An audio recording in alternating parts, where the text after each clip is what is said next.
Hey y'all, this is Mrs. Gregory, and I am going to be reading to you Bruce Bogtrotter and the Cake. How can she get away with it? Lavender said to Matilda. Surely the children go home and tell their mothers and fathers. I know my father would raise a terrific stink if I told him the headmistress had grabbed me by the hair and slung me over the playground fence. No, he wouldn't, Matilda said, and I'll tell you why. He simply wouldn't believe you. Of course he would. He wouldn't, Matilda said, and the reason is obvious. Your story would sound too ridiculous to be believed, and that is the Trunchbull's great secret. What is? Lavender asked. Matilda said, never do anything by halves if you want to get away with it. Be outrageous. Go the whole hog. Make sure everything you do is so completely crazy it's unbelievable. No parent is going to believe this pigtail story. Not in a million years. Mine wouldn't. They'd call me a liar. In that case, Lavender said, Amanda's mother isn't going to cut her pigtails off. No, she isn't, Matilda said. Amanda will do it herself. You see if she doesn't. Do you think she's mad? Lavender asked. Who? The Trunchbull. No, I don't think she's mad, Matilda said, but she's very dangerous. Being in this school is like being in a cage with a cobra. You have to be very fast on your feet. They got another example of how dangerous the headmistress could be on the very next day. During lunch, an announcement was made that the whole school should go to the assembly hall and be seated as soon as the meal was over. When all the 250 or so boys and girls were settled down in assembly, the Trunchbull marched onto the platform. None of the other teachers came in with her. She was carrying a riding crop in her right hand. She stood up there on center stage in her green breeches, with legs apart and riding crop in hand, glaring at the sea of upturned faces before her. What's going to happen? Lavender whispered. I don't know, Matilda whispered back. The whole school waited for what was coming next. Bruce Bogtrotter, the Trunchbull barked suddenly. Where is Bruce Bogtrotter? A hand shot up among the seated children. Come up here, the Trunchbull shouted, and look smart about it. An 11-year-old boy, who was decidedly large and round, stood up and waddled briskly forward. He climbed up onto the platform. Stand over there, the Trunchbull ordered, pointing. The boy stood to one side. He looked nervous. He knew very well he wasn't up there to be presented with a prize. He was watching the headmistress with an exceedingly wary eye, and he kept edging farther and farther away from her, with little shuffles of his feet, rather as a rat might edge away from a terrier that is watching it from across the room. His plump, flabby face had turned gray with fearful apprehension. His stockings hung about his ankles. This clot, boomed the headmistress, pointing the riding crop at him like a rapier. This blackhead, this foul carbuncle, this poisonous pustule that you see before you is none other than a disgusting criminal, a denizen of the underworld, a member of the mafia. Who? Me? Bruce Bogtrotter said, looking genuinely puzzled. A thief! The Trunchbull screamed. A crook, a pirate, a brigand, a rustler. Steady on, the boy said. I mean, dash it all, headmistress. Do you deny it, you miserable little gumboil? Do you plead not guilty? I don't know what you're talking about, the boy said, more puzzled than ever. I'll tell you what I'm talking about, you suppurating little bluster, the Trunchbull shouted. Yesterday morning, during break, you sneaked like a serpent into the kitchen and stole a slice of my private chocolate cake from my tea tray. That tray had just been prepared for me personally by the cook. It was my morning snack. And as for the cake, it was my own private stock. That was not boy's cake. You don't think for 1 minute I'm going to eat the filth I give you? That cake was made from real butter, real cream. And he, that robber bandit, that safecracker, that highwayman standing over there with his socks around his ankles, stole it and ate it. I never did, the boy exclaimed, turning from gray to white. Don't you lie to me, Bogtrotter, barked the Trunchbull. The cook saw you. What's more, she saw you eating it. The Trunchbull paused to wipe a fleck of froth from her lips. When she spoke again, her voice was suddenly softer, quieter, more friendly, and she leaned toward the boy, smiling. You like my special chocolate cake, don't you, Bogtrotter? It's rich and delicious, isn't it, Bogtrotter? Very good, the boy mumbled. The words were out before he could stop himself. You're right, the Trunchbull said. It is very good. Therefore, I think you should congratulate the cook. When a gentleman has had a particularly good meal, Bog-Trotter, he always sends his compliments to the chef. You didn't know that, did you, Bog-Trotter? But those who inhabit the criminal underworld are not noted for their good manners. The boy remained silent. Cook! The Trunchbull shouted, turning her head towards the door. Come here, cook! Bog-Trotter wishes to tell you how good your chocolate cake is. The cook, a tall, shriveled female, who looked as though all her body juices had been dried out of her long ago, in a hot oven, walked onto the platform wearing a dirty white apron. Her entrance had clearly been arranged beforehand by the head mistress. Now, then, Bog-Trotter, the Trunchbull boomed, tell cook what you think of her chocolate cake. Very good, the boy mumbled. You could see he was now beginning to wonder what all this was leading up to. The only thing he knew for certain was that the law forbade the Trunchbull to hit him with the riding crop that she kept smacking against her thigh. That was some comfort, but not much, because the Trunchbull was totally unpredictable. One never knew what she was going to do next. There you are, cook, the Trunchbull cried. Bog-Trotter likes your cake. He adores your cake. Do you have any more of your cake you could give him? I do indeed, the cook said.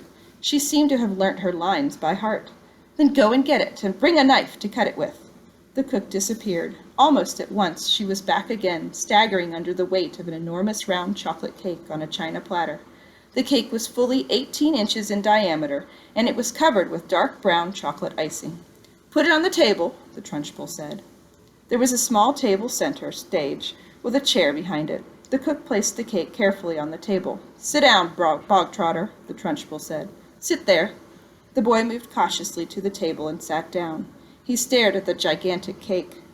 There you are, Bog-Trotter, the Trunchbull said, and once again her voice became soft, persuasive, even gentle. It's all for you, every bit of it. As you enjoyed that slice you had yesterday so very much, I ordered cook to bake you an extra large one all for yourself. Well, thank you, the boy said, totally bemused. Thank cook, not me, the Trunchbull said. Thank you, cook, the boy said. The cook stood there like a shriveled bootlace, tight-lipped, implacable, disapproving. She looked as though her mouth was full of lemon juice. Come on, then, the Trunchbull said. Why don't you cut yourself a nice thick slice and try it? What? Now? The boy said, cautious. He knew there was a catch in this somewhere, but he wasn't sure where. Can't I take it home instead? He asked. That would be impolite, the Trunchbull said with a crafty grin. You must show Cookie here how grateful you are for all the trouble she's taken. The boy didn't move. Go on, get on with it, the Trunchbull said. Cut a slice and taste it. We haven't got all day. The boy picked up the knife. He was about to cut into the cake when he stopped. He stared at the cake, then he looked up at the Trunchbull, then at the tall, stringy cook with her lemon juice mouth. All the children in the hall were watching tensely, waiting for something to happen. They felt certain it must. The Trunchbull was not a person who would give someone a whole chocolate cake to eat just out of kindness. Many people were guessing that it had been filled with pepper or castor oil or some other foul-tasting substance that would make the boy violently sick. It might even be arsenic, and he would be dead in 10 seconds flat. Or perhaps it was booby-trapped cake, and the whole thing would blow up the moment it was cut, taking Bruce Bog-Trotter with it. No one in the school put it past Trunchbull to do any of these things. I don't want to eat it, the boy said. Taste it, you little brat, the Trunchbull said. You're insulting the cook. Very gingerly, the boy began to cut a thin slice of the vast cake. Then he levered the slice out. Then he put down the knife and took the sticky thing in his fingers and started very slowly to eat it. It's good, isn't it? The Trunchbull asked. Very good, the boy said, chewing and swallowing. He finished the slice. Have another, the Trunchbull said. Well, that's enough, thank you, the boy murmured. I said have another, the Trunchbull said, and now there was an altogether sharper edge to her voice. Eat another slice. Do as you are told. I don't want another slice, the boy said. Suddenly the Trunchbull exploded. Eat! She shouted, banging her thigh with the riding crop. If I tell you to eat, you will eat. You wanted cake, you stole cake, and now you've got cake. What's more, you're going to eat it. You do not leave this platform, and nobody leaves this hall until you have eaten the entire cake that is sitting there in front of you. Do I make myself clear, Bog-Trotter? Do you get my meaning? The boy looked at the Trunchbull. Then he looked down at the enormous cake. Eat! Eat! Eat! The Trunchbull was yelling.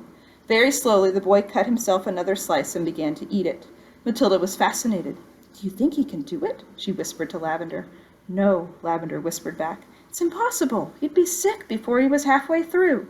The boy kept going. When he had finished the second slice, he looked at the Trunchbull, hesitating. "Eat!" she shouted. "Greedy little thieves who like to eat cake must have cake. Eat faster, boy. Eat faster. We don't want to be here all day. And don't stop like you're doing now. Next time you stop before it's all finished, you go straight to the chokey, and I shall lock that door and throw the key down the well." The boy cut a third slice and started to eat it. He finished this one quicker than the other two, and when that was done, he immediately picked up the knife and cut the next slice. In some peculiar way, he seemed to be getting into his stride. Matilda, watching closely, saw no signs of distress in the boy yet. If anything, he seemed to be gathering confidence as he went along. "He's doing well," she whispered to Lavender. "He'll be sick soon," Lavender whispered back. "It's going to be horrid." When Bruce Bogtrotter had eaten his way through half of the entire enormous cake, he paused for just a couple of seconds and took several deep breaths. The Trunchbull stood with hands on hips, glaring at him. "Get on with it," she shouted. "Eat it up!" Suddenly the boy let out a gigantic belch, which rolled around the assembly hall like thunder. Many of the audience began to giggle. "Silence!" shouted the Trunchbull. The boy cut himself another thick slice and started eating fast. There were still no signs of flagging or giving up. He certainly did not look as though he was about to stop and cry out, I can't eat any more. I'm going to be sick." He was still in there running. And now a subtle change was coming over the 250 watching children in the audience. Earlier on, they had sensed impending disaster. They had prepared themselves for an unpleasant scene in which the wretched boy, stuffed to the gills with chocolate cake, would have to surrender and beg for mercy. And then they would have watched the triumphant Trunchbull forcing more and still more cake into the mouth of the gasping boy. Not a bit of it. Bruce Bogtrotter was 3/4 of the way through and still going strong. One sensed that he was almost beginning to enjoy himself. He had a mountain to climb, and he was jolly well going to reach the top, or die in the attempt. What is more, he had now become very conscious of his audience and of how they were all silently rooting for him. This was nothing less than a battle between him and the mighty Trunchbull. Suddenly someone shouted, "Come on, Brucey, you can make it!" The Trunchbull wheeled around and yelled, "Silence!" and the audience watched intently. They were thoroughly caught up in the contest. They were longing to start cheering, but they didn't dare. "I think he's going to make it," Matilda whispered. "I think so, too," Lavender whispered back. "I wouldn't have believed anyone in the world could eat the whole of a cake that size." "The Trunchbull doesn't believe it either," Matilda whispered. "Look at her. She's turning redder and redder. She's going to kill him if he wins." The boy was slowing down now. There was no doubt about that. But he kept pushing the stuff into his mouth with the dogged perseverance of a long-distance runner who has sighted the finish line and knows he must keep going. As the very last mouthful disappeared, a tremendous cheer rose up from the audience, and children were leaping onto their chairs and yelling and clapping and shouting, "Well done, Brucey! Good for you, Brucey! You've won a gold medal, Brucey!" The Trunchbull stood motionless on the platform. Her great horsey face had turned the color of molten lava, and her eyes were glittering with fury. She glared at Bruce Bogtrotter, who was sitting on his chair like some huge overstuffed grub, replete, comatose, unable to move or to speak. A fine sweat was beading his forehead, but there was a grin of triumph on his face. Suddenly the Trunchbull lunged forward and grabbed the large empty china platter on which the cake had rested. She raised it high in the air and brought it down with a crash right on the top of the wretched Bruce Bogtrotter's head, and pieces flew all over the platform. The boy was by now so full of cake he was like a sack full of wet cement, and you couldn't have hurt him with a sledgehammer. He simply shook his head a few times and went on grinning. "Go to blazes!" screamed the Trunchbull, and she marched off the platform, followed closely by the cook.